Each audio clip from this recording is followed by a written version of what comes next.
Attend कर दो। Yes. माननीय सदस्य SS Zameer ji.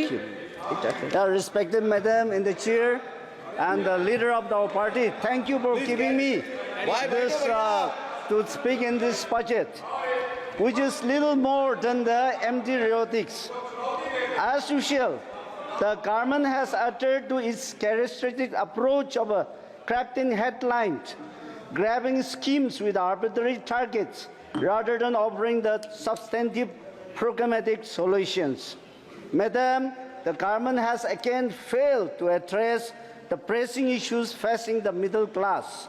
The budget speech overlooked by the concerned affecting the commandment. Madam, government has much talked about the unemployment rate, which is clearly the government has reported that in the urban area the unemployment rate is only 6.7, but where is the Center for Monitoring the Indian Economy? CMAI has clearly indicated that the unemployed problem in the urban area is 9.2 in June 2024. Equally in the urban areas, on the month of May, it was, as per the government report, it was 6.3. But where is in the June, it has increased to 9.3. So that employment problem is increasing in the state, which we have to rationally take up in our country. Yes. Madam, we much talking about MGNREGS, that present and this year allocations. It is only just 1.78 of the total budgetary allocations.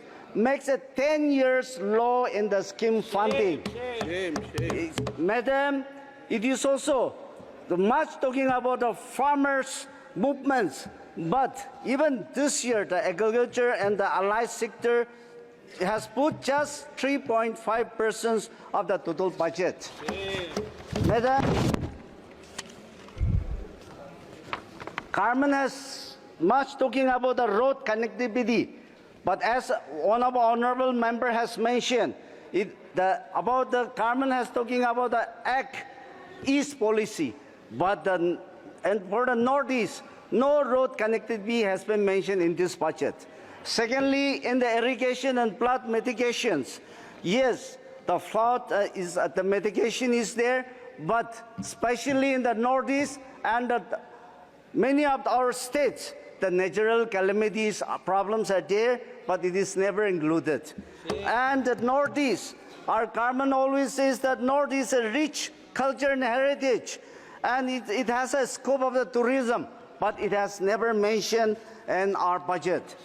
And Madam, I'd like to request our government and especially our Minister of Finance that in the year 2015, and this August House, our late Shri Arjun Jetli has mentioned in the budget that in Nagaland, that Indian Institute of Science, Education and Research will be established. But till now, it is not established. And Madam, Nagaland is the only state which is not connected to the airport and the capital. So I'd like to request our government to give the two projects and the priority. Madam, we have two agreements and we are waiting for, one is 9 years, one is 7 years, but for the last 9 years and 7 years, it was not indicated in the budget. We have the Naga political solutions, which was agreed and make that agreement with the government of India in 2015 and 2017, and which is mentioned about the rehabilitations. But in the scheme and the budget, it was never mentioned, and we've been allowed to wait for 9 years and 7 years. Madam, the government of India has announced that 31st October 2019 as the talk of the Naga peace talk is successfully completed.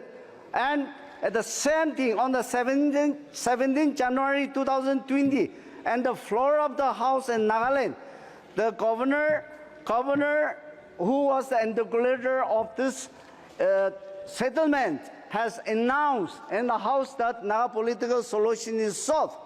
And he has congratulated the Prime Minister and the Home Ministers. But we were not, the implementation is still awaiting. Where is contrary to this? We have the Government of India has imposed the Armed Special Power Act in Nagaland. The ceasefire monitoring is not doing well. Killing of the peoples are doing in the daylight. And the ND elements are collecting the taxes. And we have 24 factions. Apart from that, ND elements are there. To reach a commodity, also, it takes 30 to 40 groups used to take the risk. So, sir, I'd like to request in your chair to communicate to the Home Ministry that we want the immediate implementation of Naga political solutions, and we want the requirements of these two priority projects. Thank you. Sri Konda Vishweswar Reddy.